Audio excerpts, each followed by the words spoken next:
Rhok! He's like, Daddy, can I help? He's like, no, damn it, leave me the fuck alone. Daddy, don't be mean. Shut the fuck up. Why the fuck do I do these things? Just keep starting my days on coffee and Benadryl. Benadryl, the allergies don't bother me, and coffee, so the Benadryl doesn't bother me in a reverse way. A minor way of doing uppers and downers every day. So my mind's in a weird state. A while back, Chase of More Than One Wheel made a video. Whoops. Chase made a video about 1000s versus what's it called? Leader bikes. God dang it, Jake, you're stupid. That's the same thing. 1000s versus 600s, you know, which is better? Which one should you have? And I would have made kind of a response to that video. I would have made it sooner, like when he actually made the video. I couldn't make any videos because the camera was broke, so I'm making it now! I mean, his main argument was that 600s all you really need for the street, and 1000s are cool, but I don't really see why, you know, unless you just wanted to have one, why you'd have one. And I can understand that. I'm not even like gonna say that's not like my ultimate outcome myself. Like, I kind of get it, but I wanted to tell you some advantages and other things to having a leader bike and some of the differences you can expect between the two, because to be fair, not to say talk shit about Chase, but Chase borrowed a Panigale, the fucking fast Ducati. He borrowed one of those. The two problems is, one, he only borrowed it, you know. And I'm sure he opened her up a few times, but borrowing a bike is not gonna always give you the same as actually owning it for a while and really experiencing it. And secondly, he was on a Ducati the Ducati, and you know, I know that bike actually makes a fuck ton of power, but it's still not the same as comparing an inline 4 600 to a real inline 4 1000. And I think that's what we got to compare here, because he was on what, like an 1100 V-twin. The power curve, the feel of it's going to be totally different, and the fact that it's a Ducati, an Italian sport bike versus a Japanese, it's gonna, the feel all around of that bike is just going to be a different fucking thing. It's not quite apples to apples is what I'm saying.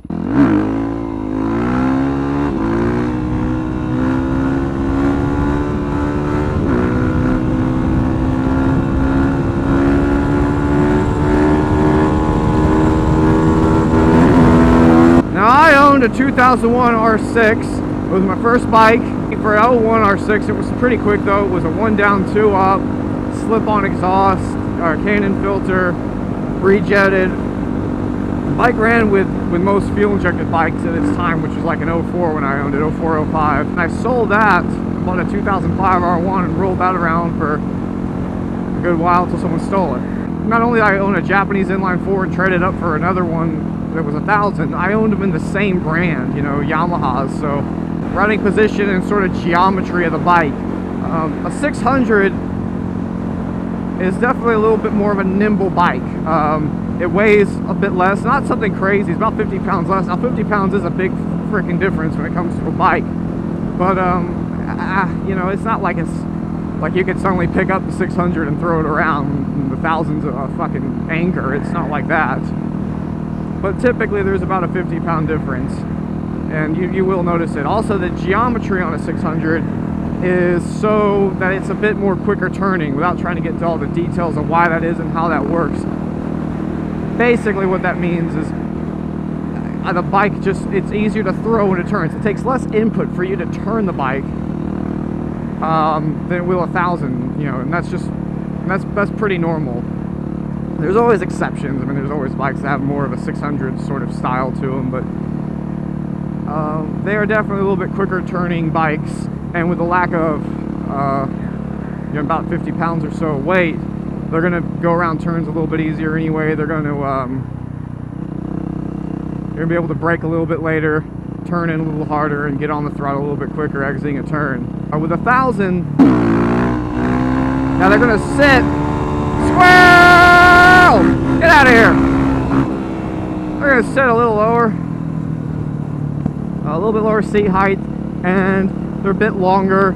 The riding position, actually, in my opinion, is a little bit more comfortable on most 1000s than the 600. 600 really wants to lean you out there and get you forward. With 1000, almost feels a little bit more relaxed. Geometry of the 1002 is a little bit more solid and stable than the 600. In other words, it's not as easy to throw it.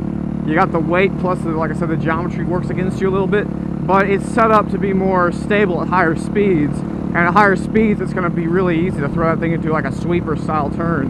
It's going to be very solid and locked in. And again, with all that, really the reason they're kind of set up like that is for the very reasons you'd expect them to. The 1000's a bike that's meant to go faster. I mean, it doesn't mean it has to be. I'm just saying its geometry matches its engine, if you will.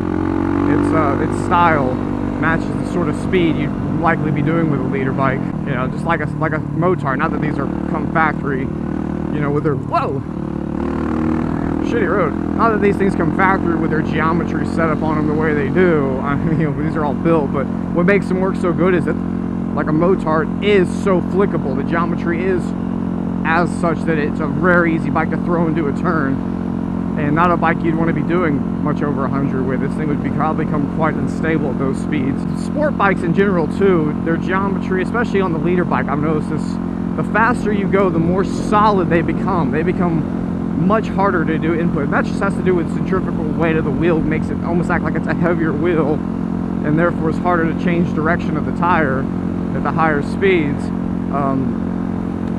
Well, basically what that means is you're going really, really fast, and the bike, it will fucking just boom. As long as your bike is right, there's not something tweaked or fucked up on it, nothing's wrong with it, it'll fucking track so straight at high speeds. It is really hard to force it into a turn. You know, like I wouldn't say really hard, it's more difficult. It takes a lot more input. So if you're blasting down the highway, a lot of people will tell me things like, oh man, you start going over 150, you hit an acorn, you're gonna fucking eat it. But it's actually the opposite. If you're going that fast and you hit something, you don't even really notice it. Like, I've gone over the city bumps, the highway bumps, you know, at pretty ludicrous speeds, and it's just like, you don't fucking feel them. Nothing happens. The bike has got way too much momentum and push taking in that direction that it just really can't be affected by the road like you'd think it would. And with the leader bike, it does feel a lot more comfortable to take it to stupid fast speeds. Versus a 600 doesn't feel bad. You can just tell it's not as planted as a leader bike would be at ridiculous speeds. But let's talk about the power of the engine. I mean, that's a big thing where people are going to say, yeah, 1000's got a lot of power, but you would never ever need that much power. And I can agree with what you're saying. Yeah, you don't there's no way of using it without really breaking the law and acting stupid. But to be fair, a 600's the same way. If you really want to wrap it back and take it through the gears, pitting out that throttle, there's not really a need for either one of the bikes, to be fair.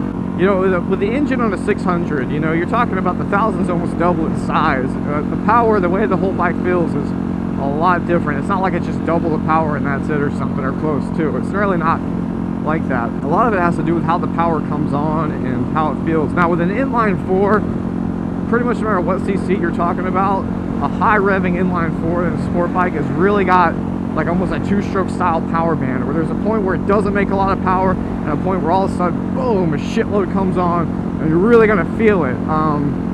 On 600s, they usually rev out to about 16,000 or RPMs or so, and their power band really doesn't start till 10,000. Now it's going to feel quick below that, especially if you've never ridden anything like that. In my case, my 600 was my first bike. I mean, I was like, I was riding it around thinking, Jesus, man, this thing, I'm keeping it under like $6,000 and it's crazy fast. So it's definitely something you got to build up to. But the 600 really kicks on a shitload of power around 10,000 RPMs, and you'll feel it. Like, a way to feel it if you don't want to like scare yourself new to riding, it would be like hit it into like 6th gear going down the highway at like 70 or so.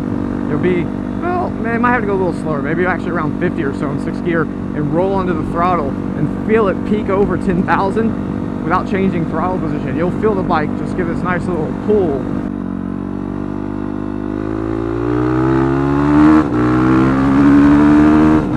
Sort of rough. Sort of RPM thing. It can be a bit snappy, and it's not so extreme on a leader bike.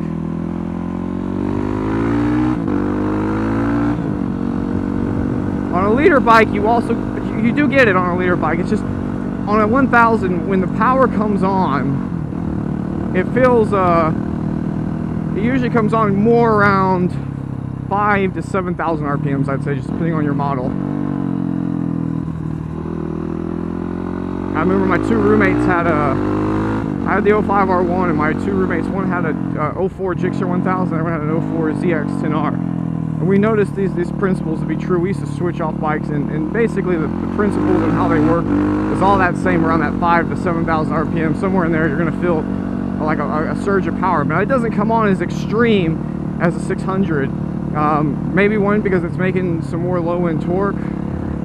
Maybe just it's not as nasty to begin with. It's the power increase over that RPM is not near as violent, if you will. It's a lot more linear, and it's still not super linear. Like we talk about linear power like a V-twin has, it's not going to be like that. You know, 1000s have our V-twins have just a lot more grunt, and they just always will, from low down low.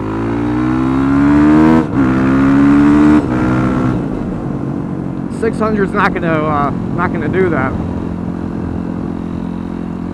Or 1000. Just basically, an inline four is not gonna have that same principle. But the point is that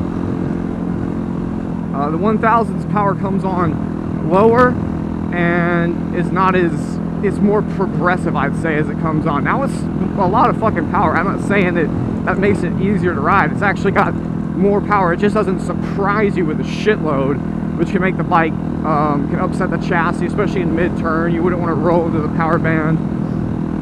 You wouldn't want to do anything like that. But that brings you to the next point: is if you are riding both bikes fast. Wow, that's a big bug.